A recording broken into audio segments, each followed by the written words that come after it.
What's up, guys? It's been a minute. Sorry for the delay. We've been doing a lot of head scratching. When we started this project, Jordan gave me a pretty loose set of instructions, we'll say. Fix the floor. Um, that didn't look like a very daunting task, so I said, sure. Then we got a little bit into it and I started seeing how this thing was built. And I talked to Jordan and I said, hey, let me build the whole thing. And he went, sure. And boy, did I set out on an undertaking. The guys are standing behind the camera laughing at me right now. My wife, I'm not even sure Stacy still wants to talk to me after all this craziness, but hey, this right here is the last panel on the driver's side, and we only have one panel, the mirror image of this to stick on the driver's side. And the outside of this insanity is, it's paneled. The roof is going to be pretty straightforward. I'm not worried about that, but some of the things, and I've never seen anybody do this, so we've pretty much been a wing and a prayer. I'm not going to say alcohol wasn't involved because it was. And, yeah, a whole lot of head scratching, a whole lot of nights, a whole lot of weekends, a whole lot of sitting here trying to figure this out. Last time Jordan was here, even he was like, how are you going to do this shape? And I was like, we're going to have to freehand it, I guess. Cause how are you going to fit a shape, a bevel, more insulation, curves, all kinds of craziness. And we're working on that right now. I'm telling you, it's just been a thing. Noah asked me, right, it's just after lunch is when we're filming this. You're going to see it tomorrow morning after Noah gets done doing his thing. But he's like, why did we go through the redonkulous step of adding an extra inch of insulation to this thing? And the simple answer is, when Jordan and I were talking about this, go clear back to the beginning, when the first time he sat down and we started talking about this.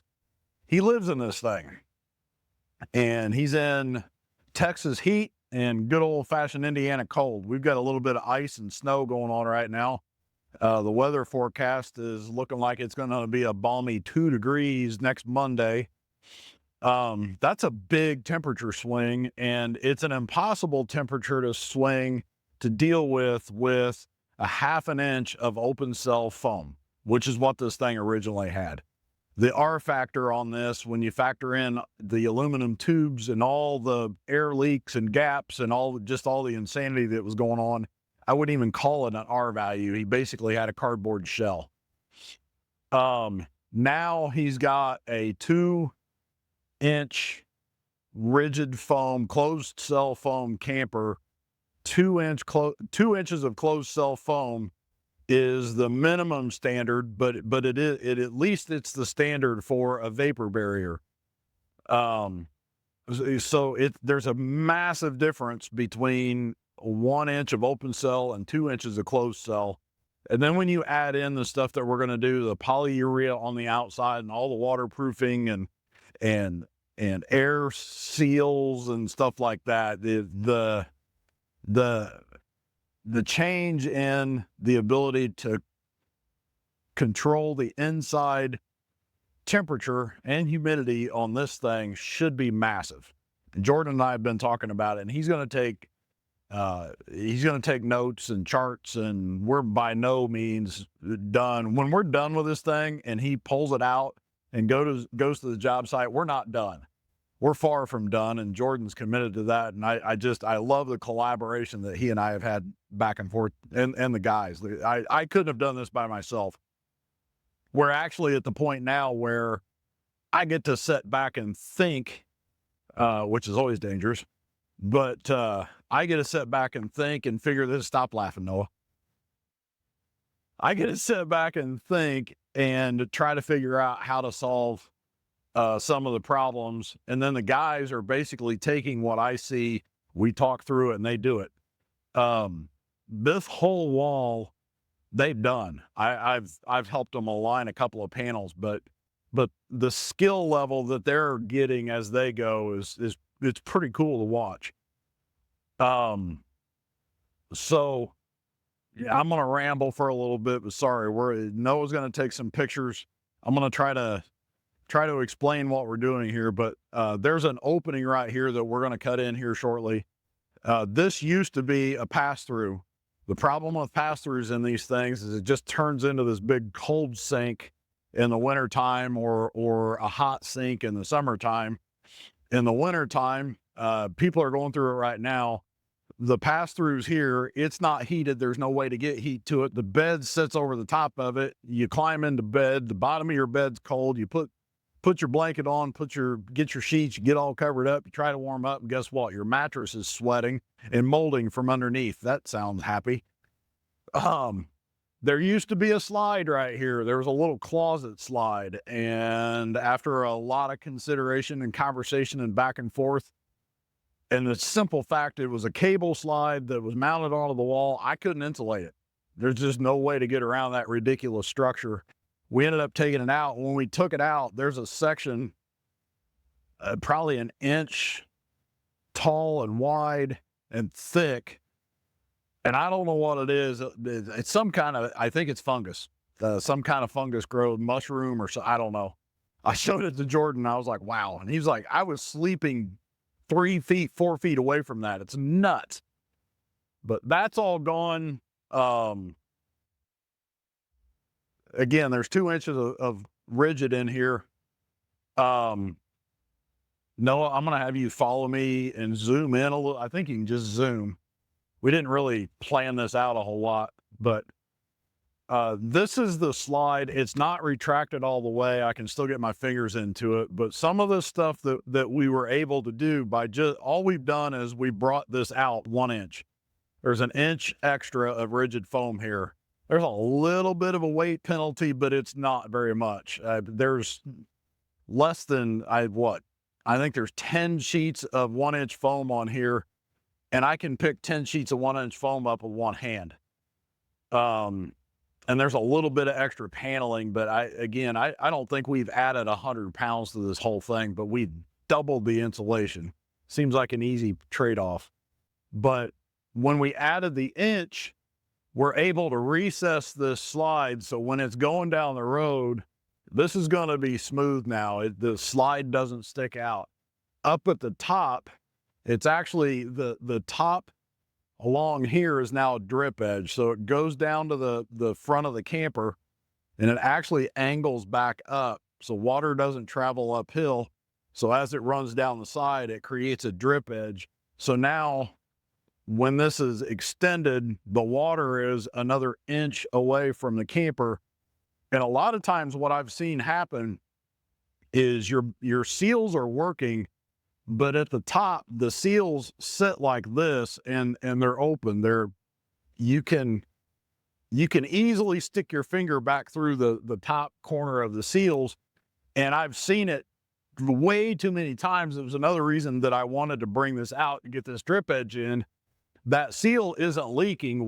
What's happening is the water runs down and it's just trickling just a little bit, and it actually runs between the seal because it's not flowing very fast, and it gets past the seal and starts coming down. And it does that a little bit at a time, but a little bit at a time over 2-3 years turns into boom, you've got a disaster in here. So there's a drip edge in front of the seal, so water literally can't travel in the direction of the camper now anywhere on this face. The other side looks the same.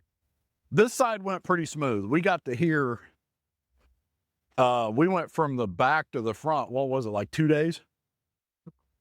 It was pretty quick. We got to here and I was like, we'll solve this problem when we get up here. We went to the other side and we started going, and all of a sudden Jordan stopped by. I think it's 3 weeks ago now.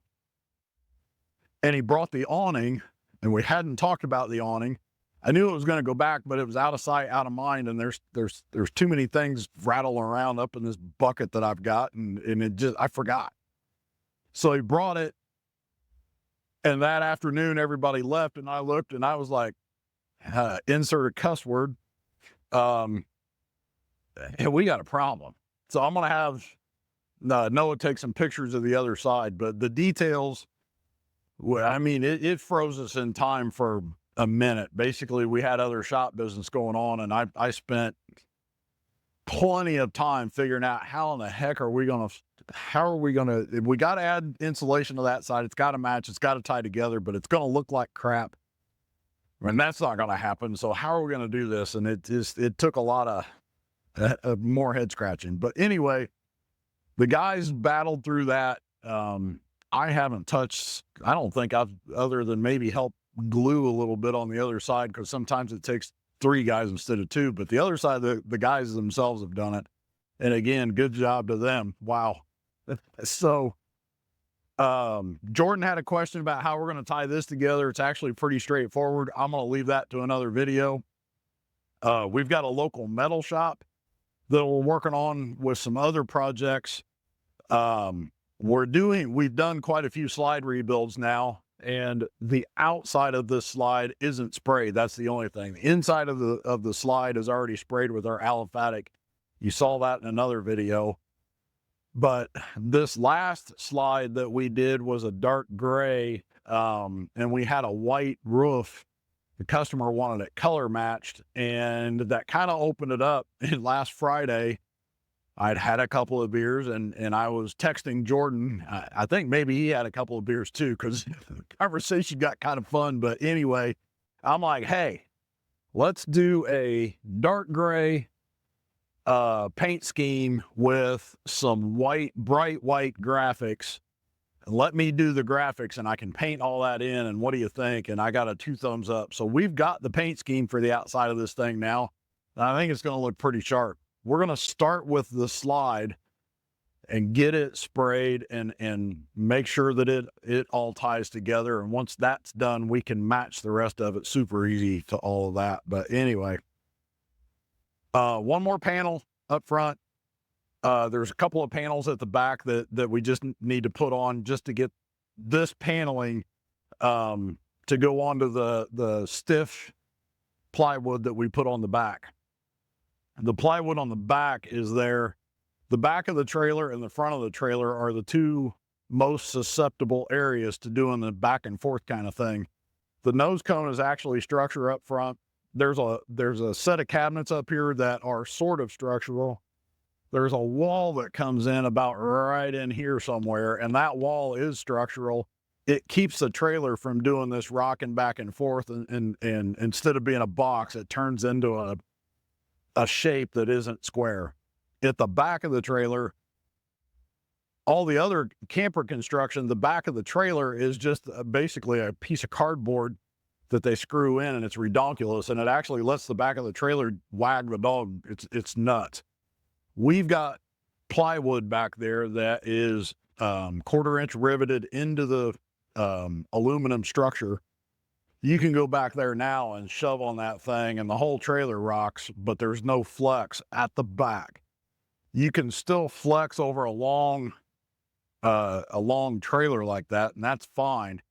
But you don't want this structure with a whole bunch of just back and forth. It'll flex a little, but not a lot.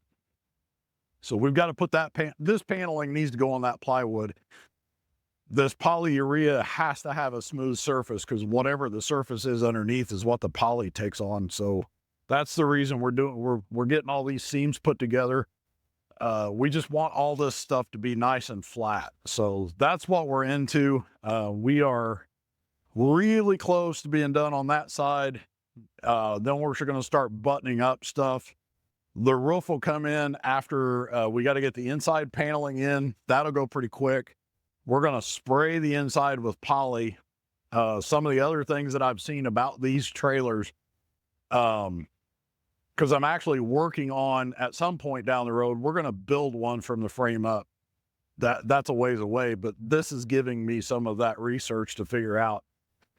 In an ultralight trailer like this, there's almost zero way to completely eliminate water. I can eliminate water from the roof.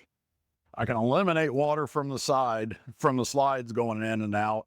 For the most part, the slide's a weak spot. So my thought process is, instead of hoping that the slide doesn't leak at all, or hoping that Jordan takes his boots off when he's inside, or hoping that moisture doesn't wick up into the floor, or hoping that when he steps out of the shower, his wet feet don't build up moisture over time, or hoping that moisture inside the camper doesn't absorb into the structure. Instead of making all those hopes, I'm going to seal the floor up from the inside. So the floor will be waterproof. We're going to seal up around the slide structure itself. So if you took this slide out where the frame is, the frame will be waterproof. The floor will be waterproof. So if it does leak down onto the floor from in here, it's leaking onto waterproof. That's the only way I know to give at least the biggest fighting chance to get past anything going on in this. So there's just a lot of details to figure out. That's the time on this thing. The next job, if we decide to do this again, if somebody else wants this to rebuild one of theirs, the amount of time is going to be cut drastically, because we kind of got a lot of stuff figured out that we didn't have a clue. I didn't have a clue how I was going to make that shape 3 weeks ago, and now we're almost done. So it's a pretty fast learning curve, but the learning curve is real. Anyway, I think that's it for now. I've rambled on long enough. Again, Jordan texted me last night and he said, "Hey, your YouTube followers are getting impatient. I haven't posted a video." So I knew we were close to that. I told him we'd get one done. We'll get this edited tonight. We'll get it posted tomorrow. It's on Friday. That'll give you time to look at it over the weekend. And if you're watching it Friday evening, have a beer with me. There's going to be one. I'm not a social media guy. I've done more social media in the last 12 months. We're sneaking up on the 12-month anniversary of this place. Done more social media in the last 12 months than I have in my life. I'm still trying to figure it out. But anyway, we're on Instagram now. Gregory's Garage Indy, no spaces or punctuation or anything. So Gregory's Garage Indy Instagram, Gregory's Garage Indy Facebook. You know what YouTube is, obviously. And the website's the same thing. So hit the like, hit the subscribe, help us out with that. We're going to keep going on this thing, and I think I've rambled enough. So we're going to say later.